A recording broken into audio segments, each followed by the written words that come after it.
Class की timing हो चुकी है और लाइव ब्रॉडकास्टिंग भी स्टार्ट हो चुका है। तो you people can now join the session. सब लोग सेशन को ज्वाइन कर लो भाई जल्दी सी। यहाँ पर योगेंद्र पाल आ चुके हैं, सरफराज भी ज्वाइन कर चुके हैं और बहुत सारे लोगों के नाम शो नहीं हो रहे। नमस्कार, जय हिंद। काजल शर्मा भी क्लास को ज्वाइन कर चुकी हैं और काफी सारे लोगों के अब सबके नाम आ गए। आंचल भी आ चुके हैं क्लास के साथ और इसके अलावा वर्षा यादव। सभी को मेरी तरफ से नमस्कार, गुड इवनिंग। काफी दिनों बाद आई थिंक क्लास हो रही है। मार्च 21 को हुई थी, उससे पहले 12 ऑफ मार्च को हुई थी। तो काफी लंबे गैप के बाद आज क्लास हो रही है। और लास्ट क्लास में हम रेलवे के बारे में बात कर रहे थे। रेलवे के बाद में आज हम ट्रांसपोर्टेशन में थोड़ा सा Indian. I am very good, I am very good, I am good, मैं अच्छा हूं। आज हम थोड़ी सी टॉक कर लेते हैं इंडियन जो रोड सिस्टम है उसके बारे में।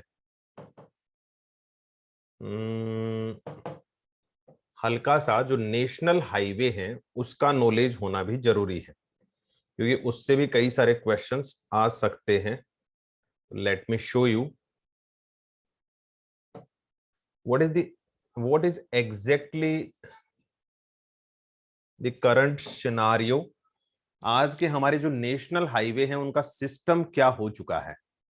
सबसे पहली चीज तो आप ये याद रखना कि नेशनल हाईवे का जो सिस्टम हो चुका है वो कुछ ऐसा बना हुआ है कि if one national highway is running from north to south और वो बिल्कुल नॉर्थ ईस्टर्न पार्ट में है तो उसका नंबर होगा 2।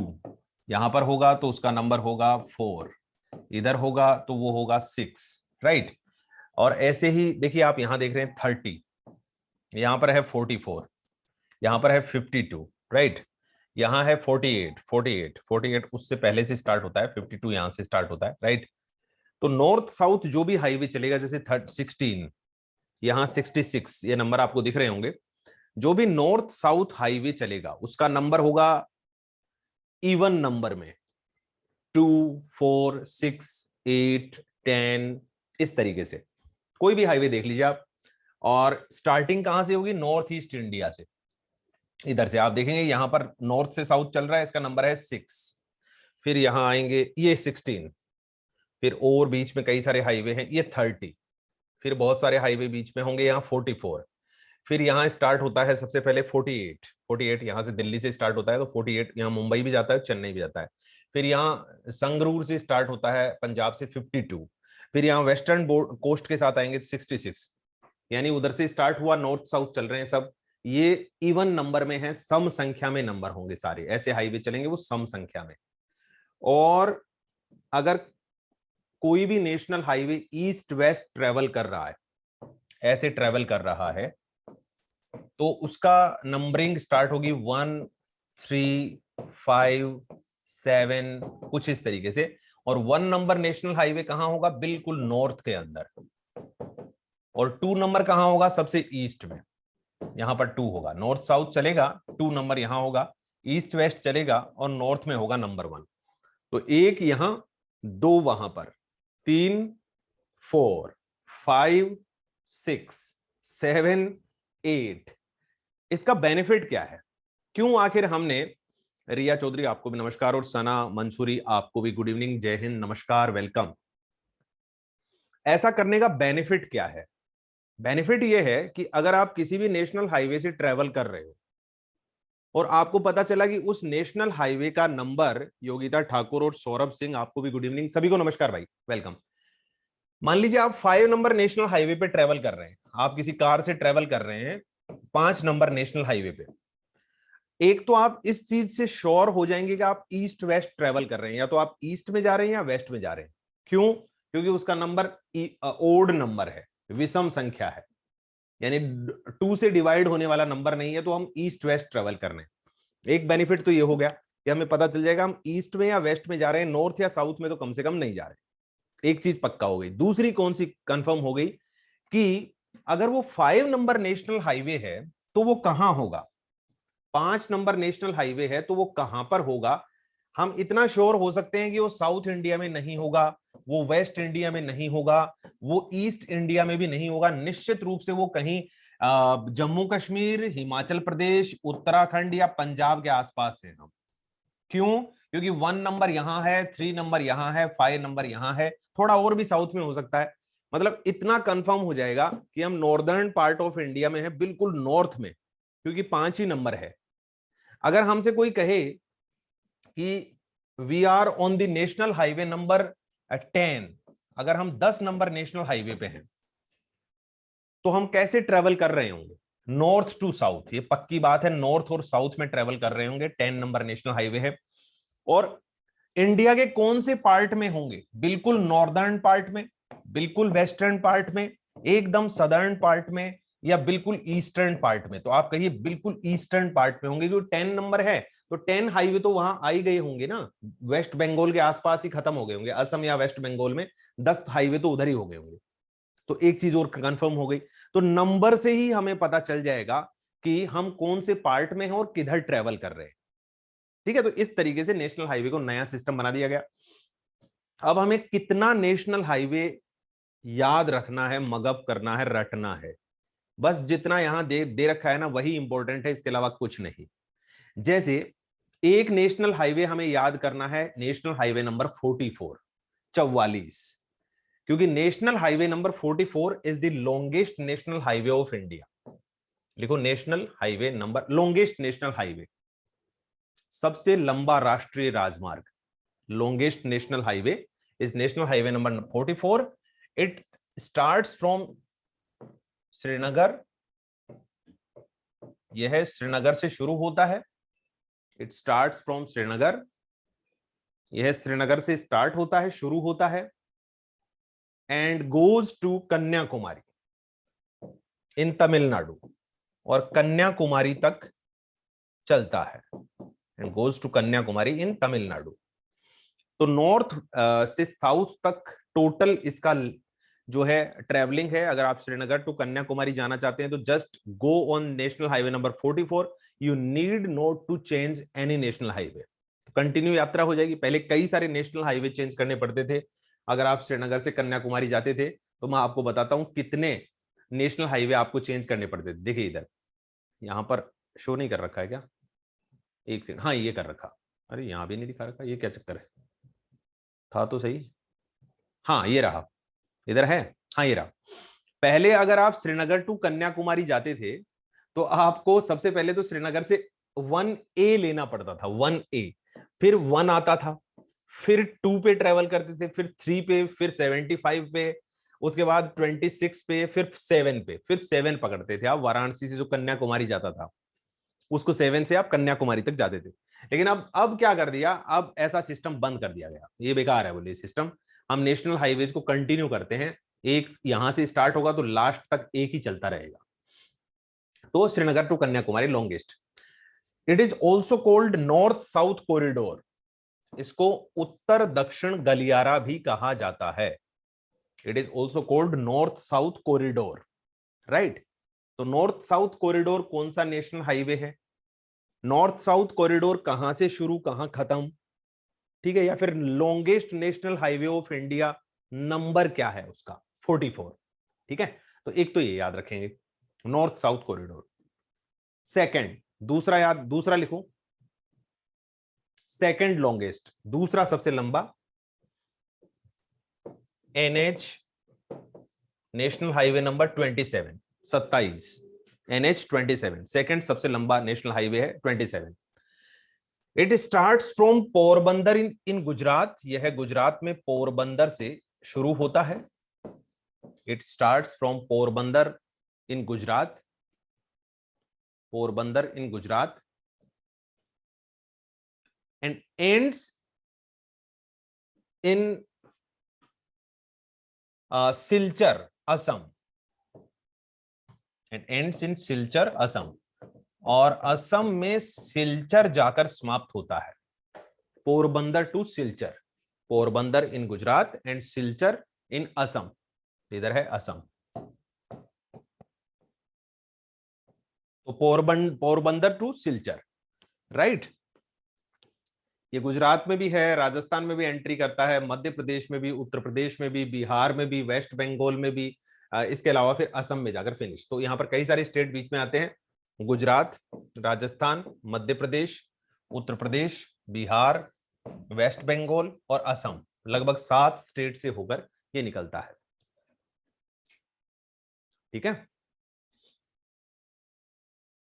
और नॉर्थ साउथ कॉरिडोर कितने से निकलता है भाई? North south corridor Jammu Kashmir, Jammu Kashmir तो है ही, उसके अलावा पंजाब, इसके अलावा हरियाणा, दिल्ली भी है, राजस्थान को भी टच करता है थोड़ा सा। ठीक है, थोड़ा सा राजस्थान को भी टच करेगा। फिर मध्य प्रदेश भी है, उत्तर प्रदेश को भी टच करता है, यहां पर उत्तर प्रदेश को भी, मध्य प्रदेश भी।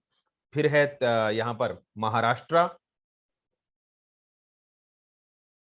ठीक है, महाराष्ट्र, तेलंगाना, आंध्र प्रदेश, और उसके बाद में कर्नाटका एंड तमिलनाडु, बहुत सारे स्टेट से निकलता है। तो दो सबसे लंबे और ईस्ट वेस्ट कॉरिडोर है 27 number. 27 is east west corridor, east west corridor. तो पूर्व पश्चिम गलियारा, पूर्व पश्चिम गलियारा, ईस्ट वेस्ट कॉरिडोर, 27 नंबर को कहते हैं ईस्ट वेस्ट कॉरिडोर। अब देखो, एक और मेजर नेशनल हाईवे जो 44 जैसा ही नंबर है, 48 नंबर है।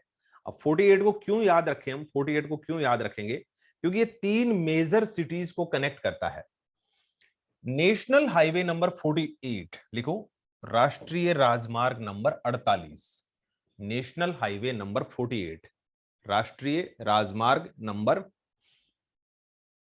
पॉइंट में तो लिखवा रहा हूं और कैसे होते हैं पॉइंट, पॉइंट ऐसे बना बना के, point 1, point point point point point point point ऐसे लिखवाऊं? पॉइंट में ही तो बोल रहा हूं और कैसे लिखवाऊं? यह शब्द खत्म करके पॉइंट पॉइंट कर दो वहां, point point point point point. क्या हो तुम लोग? वही तो लिखवा रहा हूं। लिखो, national highway number 48, 48 number. It starts from new Delhi, runs through Mumbai. It starts from New Delhi, runs through Mumbai and ends in Chennai. ठीक है,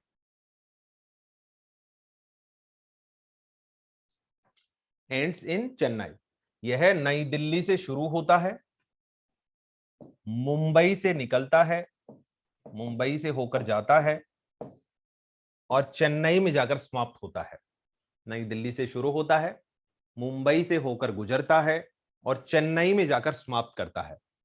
तो इससे कई सारे क्वेश्चंस बन सकते हैं। नेशनल हाईवे नंबर 48 कहां, कौन कौन से मेजर सिटीज से निकलता है, या फिर दिल्ली, मुंबई और चेन्नई को कनेक्ट करने वाला नेशनल हाईवे कितना नंबर वाला है? तो 48 को याद रखना है, 48, 48। ठीक है, इसके बाद दो और नेशनल हाईवे बच गए। जैसे एक तो हो गया दिल्ली टू कोलकाता जाना है, दिल्ली टू कोलकाता, तो आप कितना नंबर नेशनल हाईवे यूज करोगे? दिल्ली से कोलकाता जाओगे तो कितना नंबर यूज करोगे? 19। National highway number 19 connects the Delhi to Kolkata, इतना लिख लो। National highway number 19 connects the Delhi to Kolkata. Delhi से कोलकाता को जोड़ता है 19 नंबर राष्ट्रीय राजमार्ग, या 19 नंबर राष्ट्रीय राजमार्ग दिल्ली को कोलकाता से जोड़ता है। National highway number 19 connects the Delhi to Kolkata, Delhi से कोलकाता। वैसे दिल्ली से स्टार्ट नहीं होता है ये, दिल्ली से थोड़ा सा आगे से स्टार्ट होता है, बट इट्स ओके। दिल्ली से अगर हम कोलकाता जाएंगे तो मैक्सिमम हम कौन से नेशनल हाईवे पर रहेंगे? 19 पे। थोड़ी देर के लिए हम 44 पे रहेंगे, यहां से लेकर यहां तक 44 पे रहेंगे, लेकिन इसके बाद में तुरंत हम 19 ले लेंगे। राइट, चलो दो नेशनल हाईवे और देखने हैं, बस ज्यादा नहीं देखने। एक ईस्टर्न कोस्ट पर और एक वेस्टर्न कोस्ट पर, और नंबर दोनों के ही बड़े अच्छे हैं। देखो 2 नंबर यहां था, 2 नंबर, 4 नंबर यहां था, 6 नंबर यहां है, 8 नंबर यहां है। तो 16 ईस्ट में आएगा या 66 ईस्ट में आएगा? ऑब्वियसली 16 ईस्ट में आएगा। तो देखो नंबर दोनों ही बड़े अच्छे हैं, 16 66, 16 66, 16 66, 16 66। तो national highway number 16 is on eastern coast, is along with eastern coast, लिखो national highway number 16 NH16 is along with eastern coast. राष्ट्रीय राजमार्ग नंबर 16 पूर्वी तट के साथ साथ है, is along with eastern coast, पूर्वी तट के साथ साथ है। फ्रॉम कोलकाता टू चेन्नई, कोलकाता से चेन्नई तक, फ्रॉम कोलकाता टू चेन्नई, कोलकाता से चेन्नई तक, from Kolkata to Chennai. And NH66 is along with western coast, and NH66 is along with western coast। और राष्ट्रीय राजमार्ग नंबर 66 पश्चिमी तट के साथ साथ है, पश्चिमी तट के साथ साथ है, along with the western coast। Panvel एक जगह है, एक प्लेस है जो बिल्कुल मुंबई का साउथ वाला पार्ट है। जैसे दिल्ली के साउथ में गुरुग्राम है ना, बादशाह एक गाने में सुना भी होगा कि तुम साउथ दिल्ली हो और मैं गुरुग्राम हूं। सुना है कि नहीं सुना? गाने वाने भी कभी कभी सुना करो, माइंड फ्रेश हो जाता है इससे। ठीक है, बैड बॉय बैड गर्ल उस गाने का नाम है। तो उसमें बोलता है कि चलो ठीक है, जो भी बोलता है छोड़ो। इधर देखो, मुंबई के साउथ में एक जगह है पनवेल। तो पनवेल से स्टार्ट होता, तो हम ये भी कह सकते हैं कि फ्रॉम मुंबई टू कन्याकुमारी, लिख दो फ्रॉम मुंबई टू कन्याकुमारी। मुंबई के पास ही पनवेल जरूर लिख लेना भाई। अगर एग्जाम में पनवेल आ गया तो ये मत बोलना कि सर आपने तो मुंबई बोला था। सच में मुंबई में ही है पनवेल भी, वहीं साउथ में ही है, एडजेसेंट है सिटी, बिल्कुल जुड़ी हुई शहर है, छोटा सा। तो फ्रॉम मुंबई कोष्टक में करना पनवेल टू कन्याकुमारी, तो मुंबई से कन्याकुमारी तक। और मुंबई के साथ में पनवेल, पनवेल जरूर लिख लेना, पनवेल, पनवेल। बस, और कोई भी राष्ट्रीय राजमार्ग याद रखने की बिल्कुल भी दरकार नहीं है, देयर इज नो रिक्वायरमेंट। ऐसे तो बहुत सारे हजारों नेशनल हाईवे हैं इंडिया के अंदर, अब कितने नेशनल हाईवेज के नाम याद रखेंगे? दीज आर सम इंपॉर्टेंट, ये बहुत ही महत्वपूर्ण है, तो उनको हम याद रख सकते हैं। ठीक है, चौथे नंबर पर ये 52 नंबर जो यहां शो कर रखा है ना, 52 नंबर, 52 नंबर को इसलिए शो कर रखा है क्योंकि 4 नंबर पर सबसे लंबा नेशनल हाईवे है। 3 नंबर पर कौन सा है? 3 नंबर पे तो 48 ही है, 3 नंबर पे तो 48 है।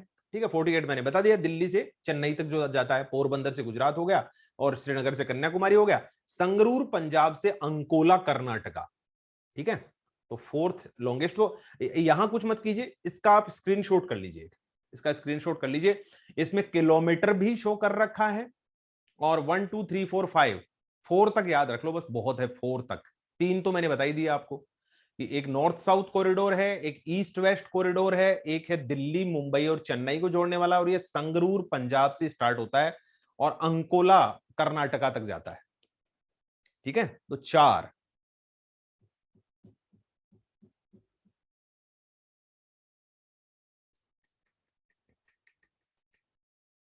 हाँ हाँ, कई दिनों बाद में आया हूं, बट सुरक्षित हूं एकदम। कुछ लोग कह रहे हैं बहुत दिनों बाद में क्लास हो रही है। हाँ मुझे पता है, कई दिनों बाद में ही हो रही है क्लास, बट मेरी क्लास हमेशा चलती रहती है और आपकी भी चलती रहती है, बस हमारी नहीं चलती। मतलब मेरी क्लास आपके बैच में, आपकी भी कंटिन्यू क्लास चलती रहती है, मेरी भी चलती रहती है। हाँ जी, तो ये हुए नेशनल हाईवे। थोड़ा सा हम बात कर लेते हैं एयरपोर्ट्स के बारे में। लिखो airports, name of the airports, name of the airports. 2 4 5 airport के नाम जरूर याद रखेंगे हम, नेम ऑफ द एयरपोर्ट्स, क्योंकि एग्जाम में कई बार मैच करने के लिए दे देता है कि बाबा साहब भीमराव अंबेडकर एयरपोर्ट, नेताजी सुभाष चंद्र बोस एयरपोर्ट, या फिर छत्रपति शिवाजी एयरपोर्ट, इंदिरा गांधी अंतरराष्ट्रीय हवाई अड्डा। तो उनको जोड़ने की अगर बात आती है तो कौन कौन सा हाई नेशनल वो एयरपोर्ट कहां पर है, देखो कुछ ट्रिक से याद करते हैं। थोड़ा सा माइंड में ट्रिक रखो तो याद रहेंगे सबके सब। मैं जैसा कहता हूं वैसा सुनो। स्क्रीनशॉट ले लो पहले, सबसे पहले इस पहले पेज की स्क्रीनशॉट कर लो, लिखने की बिल्कुल भी जरूरत नहीं है, याद कैसे रखना है वो बताता हूं मैं आपको। स्क्रीनशॉट कर ली होगी। अब जरा देखो, Nagpur is the central city of India, कुछ मत लिखो, बस इतना याद रखो, जो नागपुर है इसको कहा जाता है 0 माइल या 0 किलोमीटर ऑफ इंडिया। महाराष्ट्र के अंदर है नागपुर, और नागपुर की अगर आप लोकेशन देखेंगे ना नागपुर की, तो Nagpur is almost in the centre of India. पता है क्या सबको? सबको पता है या नहीं है? नागपुर को कहा जाता है द सेंटर ऑफ इंडिया। पता है क्या किसी को? नहीं पता? कोई बात नहीं, मैं बता देता हूं।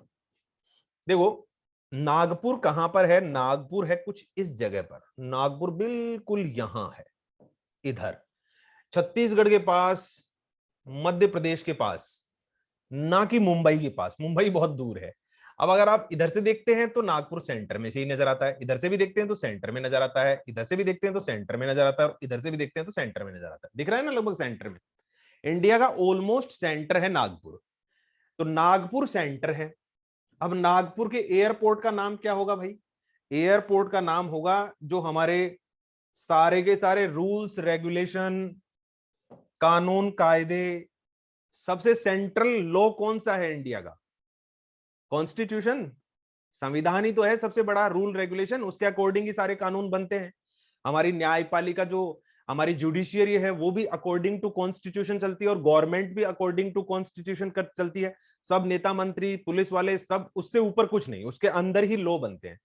तो भाई सेंट्रल कानून किसने बनाया? सबसे सेंट्रल कानून किसने बनाया? बाबा साहेब भीमराव, अरे कहां चले गए? लाल बहादुर शास्त्री कहां आ गए यहाँ पे? ये रहे बाबा साहेब भीमराव अंबेडकर। एयरपोर्ट कहां के एयरपोर्ट का नाम होगा? सेंट्रल, यानी जो नागपुर इंडिया के सेंटर में है, और जो कॉन्स्टिट्यूशन है हमारा संविधान, वो सारे के सारे कानून कायदे जितने भी हैं उनके सेंटर में है। संविधान किसने बनाया? बाबा साहब भीमराव अंबेडकर। तो इस तरीके से याद रखना, centre of India, centre of law, कानून का केंद्र बिंदु और भारत का केंद्र बिंदु, याद रहेगा। तो इस तरीके से बाबा साहब को जोड़ देना। मुंबई में तो ज्यादातर चीजें अगर आप देखेंगे, मुंबई में तो बहुत सारी छत्रपति शिवाजी ही मिलेंगे। छत्रपति शिवाजी का जैसे ही नाम आ जाए तो भाई याद रखना, छत्रपति शिवाजी मतलब जय हो मुंबई, तुरंत तुरंत मुंबई की तरफ जाना है, ये कुछ नहीं है। ठीक है। भुवनेश्वर का मतलब है ओडिशा की राजधानी, ओडिशा की कैपिटल सिटी। यहां के बहुत बड़े लीडर रहे हुए हैं बीजू पटनायक। आप जब जब ओडिशा की बात करेंगे तो बीजू पटनायक वहां के बहुत बड़े जन नेता, क्रांतिकारी, आंदोलनकारी और पॉलिटिशियन बहुत बड़े रहे हैं बीजू पटनायक। तो बीजू पटनायक का नाम आते ही सीधा ओडिशा जाना है, और ओडिशा में भी नहीं भी भुवनेश्वर। अब गुरु रामदास जी रहे हैं सिखों के गुरु, तो अमृतसर स्वर्ण मंदिर, गोल्डन टेम्पल, अमृतसर में कौन किसके नाम से हो सकता है? गुरु के नाम से, गुरु रामदास। ठीक है, राम, गुरु और राम दोनों एक साथ जुड़ गए, तो गुरु और श्री राम मंदिर जोड़ देना, तो गुरु रामदास के नाम से हो गया अमृतसर का स्वर्ण मंदिर वाला। गुरु और राम दोनों एक साथ, गुरु रामदास अमृतसर वाला। ठीक है, तो छत्रपति शिवाजी नाम आया तो मुंबई जाना है। नागपुर इंडिया के सेंटर में है, भीमराव अंबेडकर ने बनाया संविधान, तो वो भी सेंटर में ही है बिल्कुल सारे कानून के। इसके अलावा भुवनेश्वर ओडिशा के बहुत बड़े लीडर रहे हैं बीजू पटनायक, तो उनके साथ जोड़ना है। अमृतसर में स्वर्ण मंदिर है, और भैया सिखों का नाम है, तो सिखों के धर्म गुरु रहे हुए गुरु और राम, तो गुरु रामदास जी। चलो आगे कुछ ट्रिक देखते हैं। देखो उत्तर प्रदेश में 2 इंटरनेशनल बड़े एयरपोर्ट हैं, एक वाराणसी में है और एक लखनऊ में। दोनों को याद कैसे रखें, कहीं कंफ्यूजन ना हो जाए। तो देखो वाराणसी से प्रधानमंत्री चुनाव लड़ते हैं, याद रखना प्रधानमंत्री जी हमारे चुनाव लड़ते हैं वाराणसी से, इलेक्शन यहां से लड़ते हैं। लाल बहादुर शास्त्री भी हमारे प्रधानमंत्री रहे हैं, लाल बहादुर शास्त्री भी प्रधानमंत्री रहे हैं, second PM of India Lal Bahadur Shastri थे। तो उत्तर प्रदेश का वाराणसी वाला किनके नाम से होगा? प्रधानमंत्री जी के नाम से, मोदी जी के नाम से नहीं, बल्कि लाल बहादुर शास्त्री के नाम से। ठीक है, तो सेकंड पीएम थे लाल बहादुर शास्त्री, वो भी यहीं से इलेक्शन लड़ते थे। चौधरी चरण सिंह जी को तो सब लोग जानते ही हो गए आप, उत्तर प्रदेश वाले सब लोग जानते होंगे, किसान नेता और जन नेता बहुत बड़े रहे हुए हैं। और लखनऊ और वेस्टर्न यूपी के अंदर, लखनऊ और जो पश्चिमी उत्तर प्रदेश है जो हरियाणा से टच वाला है, उस एरिया में चौधरी चरण सिंह जी का बहुत नाम रहा है, बहुत नाम रहा है। और खूब सारी जनता, मतलब केवल उत्तर प्रदेश ही नहीं, हरियाणा और राजस्थान तक के लोग चौधरी चरण सिंह जी के भाषण सुनने आते थे। जब इलेक्शन स्पीच होते थे तो कहते थे आज तो हम गंगा नहा के आ गए। बोले कैसे? चौधरी साहब का भाषण सुन के आए। मतलब पुराने लोग जो हमारे पिताजी वगैरह हैं वो बात करते थे, ये दादा परदादा जब वहां जाते थे तो ऐसे कहते थे कि बस आज तो जो है ऐसे लग रहा है जो तीर्थ करके आ गए।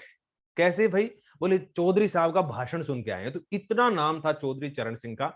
ठीक है, तो चौधरी चरण सिंह इंटरनेशनल एयरपोर्ट उत्तर प्रदेश की राजधानी और पश्चिमी उत्तर प्रदेश दोनों पे कमांड, वेस्टर्न यूपी और लखनऊ, चौधरी चरण सिंह। कोलकाता में जाओगे तो नेताजी वहीं काम करते थे, कोलकाता। उनका इन्फ्लुएंस जो रहा था नेताजी सुभाष चंद्र बोस का, वो कोलकाता में ही ज्यादा रहा था। और कोलकाता से अंडमान निकोबार और उधर जापान, और फिर वहां से तो खैर जर्मनी भी चले गए थे। हिटलर को भी जाके मिल आए थे कि नमस्कार भाई साहब, अंग्रेजों से लड़ना है, कोई हथियार वगैरह हो तो दे दो। तो खतरनाक आदमी थे नेताजी। मैं तो चाहता था कि नेताजी भारत के पहले प्रधानमंत्री बन जाएं। खैर वैसे खूंखार आदमी थे वो, खतरनाक थे, पता नहीं कौन से रूल कानून का इधर लगा देते। इधर थोड़ा आराम से जी रहे हैं, इधर भारत में बहुत मजे हैं। ठीक है, बाकी देश बेकार है, ये भंगार है। मतलब आप अमेरिका जाओगे लगेगा कि मशीनों के साथ जी रहे हो। अब कहीं चले गए आप डिस्को वगैरह में, तो वहां पर तो फिर हमसे भी ज्यादा खुला व्यापन मिलेगा वहां पर। लेकिन बाकी जगह आप देखोगे एकदम सूटेड बूटेड होकर लोग चल रहे हैं और एकदम किसी से कोई बात नहीं कर रहा है, ऐसा लग रहा है बस यही बिजी है, बाकी लोग तो फ्री बैठे हैं दुनिया में। इधर भारत में मजे हैं, कहीं भी कुछ भी कर लो। इधर इधर आप स्पिट करना चाहते हो, केला खा के फेंक दो। कूड़ादान सामने लिखा हुआ है फिर भी नीचे फेंक दोगे तो भी कोई कहेगा नहीं कि बस अब नीचे क्यों फेंका। नहीं, किसी को कोई दिक्कत नहीं है, इधर मजा है, खूब मजे हैं। ठीक है, गड्ढा सड़क में पड़ा हुआ है तो राजनेता भरे या ना भरे कोई मतलब जनता कहती भी नहीं है। पॉलिटिशियन को कोई नहीं कहता कि वहां गड्ढा क्यों हो रखा है। वो कहते हाँ भाई ये तो गड्ढा है, पता नहीं नेता भरेंगे तब भरेंगे। उधर अमेरिका में मेरा एक दोस्त है जो अभी वहां की रिजर्व आर्मी में लगा है, 4-5 साल पहले। उसका लक बहुत अच्छा था। तो ऑलमोस्ट 14-15 ईयर्स के बाद में वैकेंसी निकली वहां पर रिजर्व आर्मी के अंदर, अमेरिका के अंदर, यूनाइटेड स्टेट्स में। और उसका जाने का भी कैसे बना, उसकी वाइफ का किसी सॉफ्टवेयर इंजीनियरिंग कंपनी के थ्रू आया, तो वो भी चिपक के निकल लिया उधर कि वो वाइफ जा रही है तो हस्बैंड तो जाएगा ही साथ में, मुझे भी वीजा मिलना चाहिए, तो वो भाई साहब भी निकल लिए उधर। अब वाइफ को वहां का ग्रीन वीजा मिल गया। अब ग्रीन वीजा मिल गया तो वो भी वहां रह लेगा वाइफ के साथ, हस्बैंड तो रहेगा ही, हस्बैंड के साथ वाइफ चिपक के उधर ही रहेंगे, निकल लिए इधर एयरपोर्ट से। तो अब क्या है, वहां पर वैकेंसी निकली। वैकेंसी निकलने पे जरूरी नहीं है कि आप वहां के रेजिडेंट हो, रिजर्व आर्मी ज्वाइन करने के लिए वर्ल्ड का कोई भी ज्वाइन कर सकता है। तो उसने भी फॉर्म भर दिया, फिजिक वगैरह बढ़िया थी उसकी, ज्वाइन कर लिया उसने।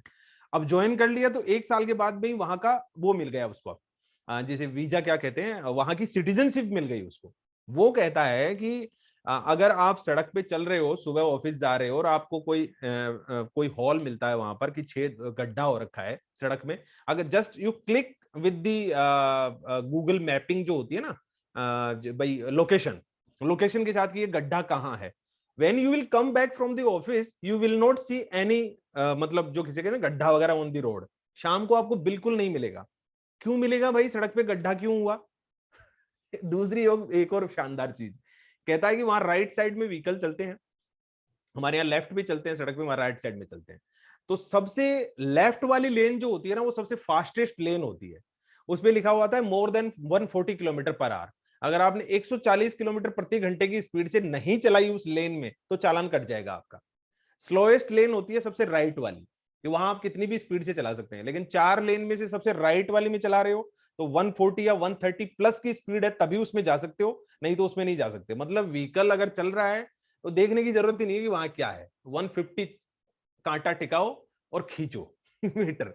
तो बोले इतनी शानदार सड़कें हैं, बढ़िया रेलवे है, पब्लिक कम है और एरिया बहुत है, मजा है। हाँ जी, कोलकाता। तो इधर देखो जरा, कोझिकोड को याद रखने की जरूरत है नहीं, वैसे आप कालीकट बंदरगाह है, कालीकट नाम से ही आपको याद आता होगा केरल, क्योंकि हिस्ट्री में कालीकट का बहुत नाम है। कालीकट पोर्ट या बंदरगाह के ऊपर बहुत सारे लोग आए बाहर वाले, कालीकट जो बंदरगाह है केरल वाला, जो बाहर वाले लोग इंडिया में एंट्री किए थे वो कालीकट से एंट्री किए थे, बहुत सारे सबसे पहले वहां आए थे केरल के अंदर, तो कालीकट उससे याद रख सकते हैं। इसके अलावा बेंगलुरु का छोड़ो, हाँ अहमदाबाद, अब गुजरात का नाम आया है, अहमदाबाद चमक रहा है, स्टेडियम भी उधर ही होते हैं, तो सरदार साहब को खूब चमका रहे हैं।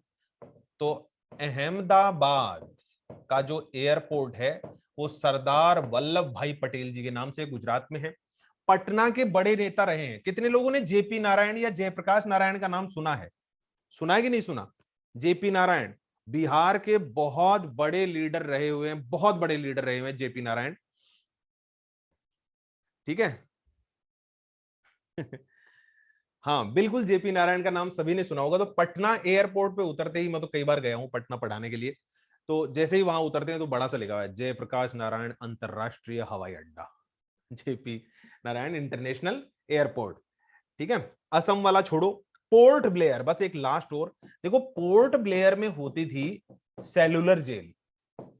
पोर्ट ब्लेयर जो अंडमान निकोबार में है ना, पोर्ट ब्लेयर, वहां सेलुलर जेल होती थी, काला पानी की सजा भी बोलते थे उसको। ये अंग्रेज लोग क्या करते थे कि अगर कोई ज्यादा बदमाश होता था तो उसको ले जाकर, मतलब उनके अकॉर्डिंग, हमारे यहाँ तो वो देश के सेनानी थे, आजादी के सपूत थे, वीर सेनानी थे, मतलब जो अंग्रेजों से लड़े थे, हमें आजादी दिलवाई, इंडिपेंडेंस मिली हमें, लेकिन उनके लिए तो वो बदमाश लोग थे, तो उनको वो पकड़कर कहां, अंडमान निकोबार जेल में ले जाकर छोड़ देते थे। अब उसको काला पानी की सजा इसलिए बोलते थे क्योंकि अंडमान निकोबार से आने के लिए आपको जहाज चाहिए, पैदल तो आ नहीं सकते।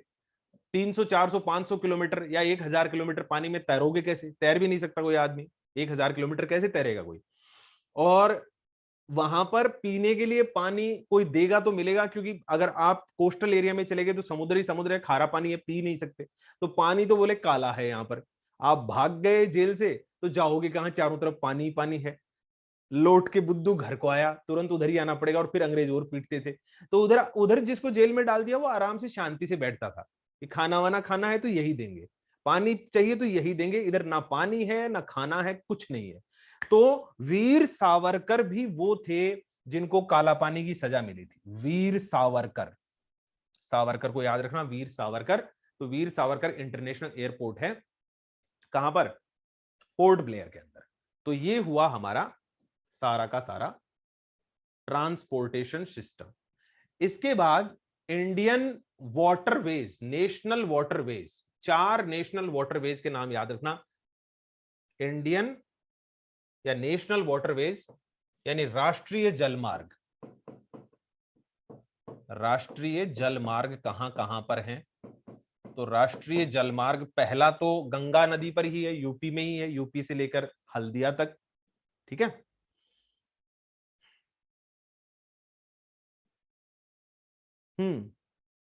ठीक है मिस्टर पाल, मैंने आपका मैसेज पढ़ लिया है, ठीक है। तो नेशनल हाईवे नंबर 1, राष्ट्रीय जलमार्ग number 1 on Ganga river, Ganga नदी पर है, फ्रॉम प्रयागराज टू हल्दिया। कहां चला गया? ये रहा, फ्रॉम प्रयागराज, प्रयागराज से हल्दिया तक, फ्रॉम प्रयागराज टू हल्दिया, गंगा नदी पर है, on the Ganga river, from Prayagraj to Haldia, 1620 kilometre long, 1620 kilometre लंबा है। और अब कहां कहां से जाएगा तो आप समझ ही रहे हैं कि यूपी से स्टार्ट होता है तो बिहार, झारखंड, वेस्ट बंगाल वगैरह से होता हुआ निकलेगा। National waterway number 1। दूसरा लिखो NW2, नेशनल वाटरवे नंबर 2। तो NW2 जो है वो है ऑन ब्रह्मपुत्र रिवर, ब्रह्मपुत्र नदी पर है, ब्रह्मपुत्र नदी पर है।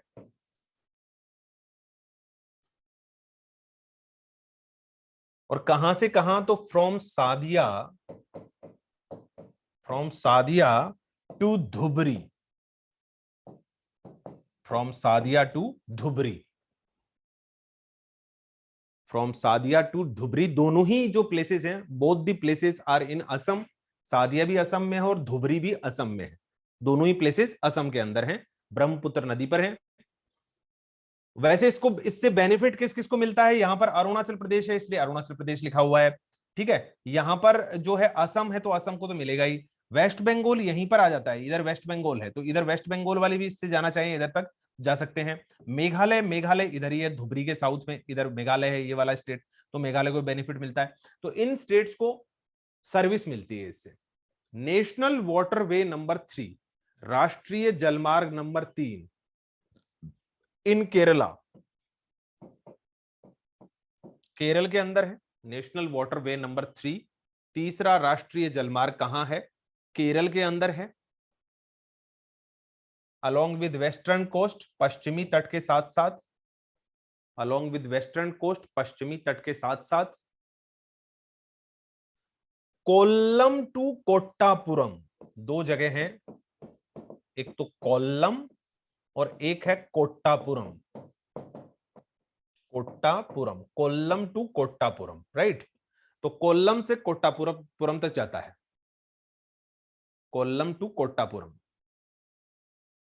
और लास्ट फोर्थ नेशनल वाटरवे, चौथा राष्ट्रीय जलमार्ग है, from Kakinada Andhra Pradesh to Puducherry, Kakinada to Puducherry, यहां पर है Kakinada,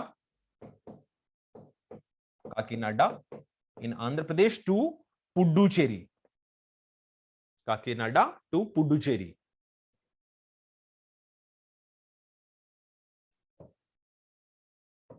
The name of canal is Buckingham Canal.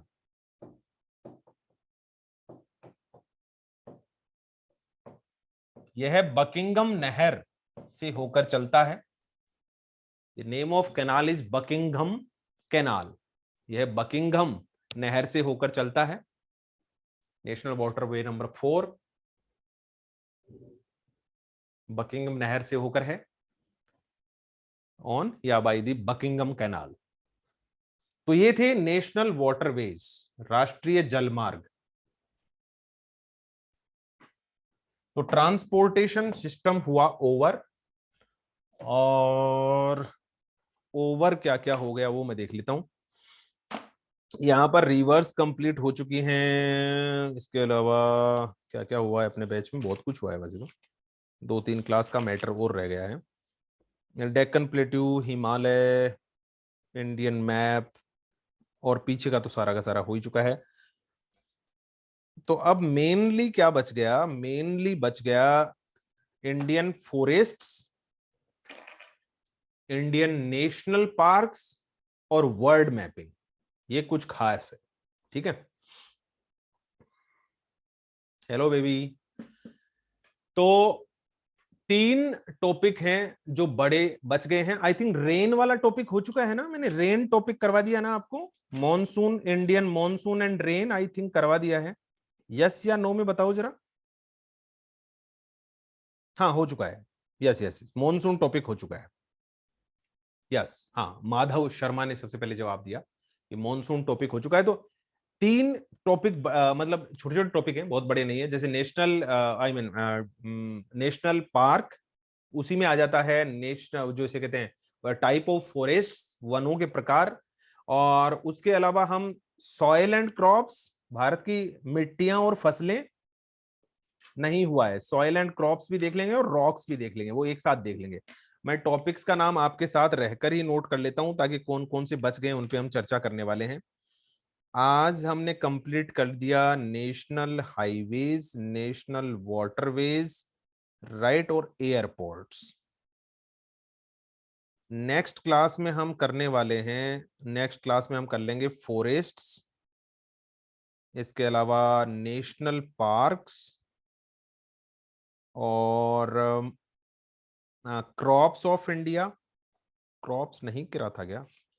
ऐसा क्यों लग रहा है जैसे मैंने मॉनसून के साथ ही क्रॉप करवा दिया होगा, ऐसा लगा मुझे हल्का हल्का सा। नहीं, नहीं किया है, नहीं नहीं किया।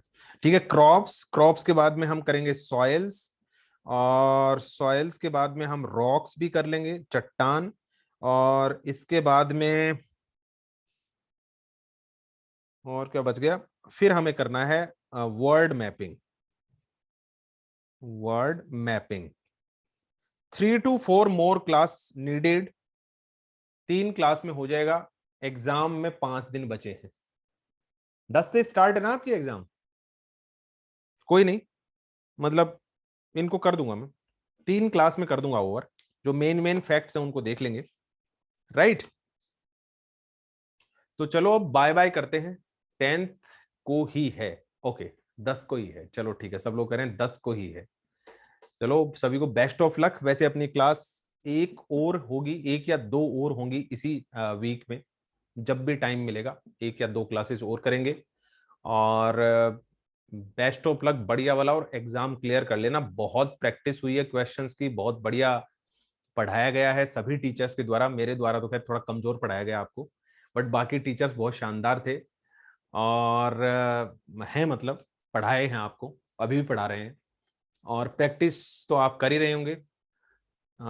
तो एग्जाम क्लियर करना। और एक छोटी सी रिक्वेस्ट और सभी से, एक छोटी सी रिक्वेस्ट, बाकी टीचर्स ने भी शायद आपको कहा होगा, एक व्हाट्सएप नंबर के लिए कहा है आपको, बता दिया आपको एक व्हाट्सएप नंबर के बारे में या नहीं? यस या नो? यस, बहुत सारे लोग कह रहे हैं यहां बताया है। देखो वो व्हाट्सएप नंबर क्या है, उस व्हाट्सएप नंबर पे आप अपना जो वो है जरूर भेज देना, जो आपका एडमिट कार्ड है एग्जाम का। उसके बेनिफिट बहुत सारे हैं, एडमिट कार्ड भेज देना। बेनिफिट मतलब, बेनिफिट पहले नंबर देख लो, 8595264057, ये तो नंबर है। इस नंबर पे आप अपना एडमिट कार्ड सफलता को भेज देना, टू सफलता। सफलता मतलब कौन? इंस्टीट्यूट हमारा, ठीक है। और यहां पर आपको फ्यूचर में कोई भी एग्जाम की प्रिपरेशन करनी हो, आपको फ्री एक्सेस मिलने वाली है। सारे बैच आपके लिए फ्री रहेंगे, कोई भी बैच हो वो फ्री रहेगा। सफलता न्यूज़पेपर जो अमर उजाला है, उसमें आपके सिलेक्शन के बाद में आपका इंटरव्यू पूरा लंबा चौड़ा आपकी फोटो के साथ छपने वाला है, ठीक है। इसके बाद कुछ स्पेशल क्रिएटिव्स और डिजाइन्स हैं, वो आपको दिए जाएंगे आपके बनाकर। इसके अलावा टेस्टिमोनियल्स मिलेंगे, और सफलता टॉक जो यूट्यूब चैनल है, जिसपे सफलता में कई सारे लोगों के इंटरव्यू लिए जाते हैं, वो पूरा इंटरव्यू आपके साथ बैठकर लिया जाएगा, और आपका इंटरव्यू यूट्यूब पे सफलता टॉक जो चैनल है ना, उसके ऊपर डाला जाएगा। तो ये कई सारे ठीक है, सारे बेनिफिट समझ में आ गए होंगे। बहुत बढ़िया है न्यूज़पेपर अमर उजाला, उत्तर प्रदेश में कई करोड़ों लोगों तक पहुंचता है।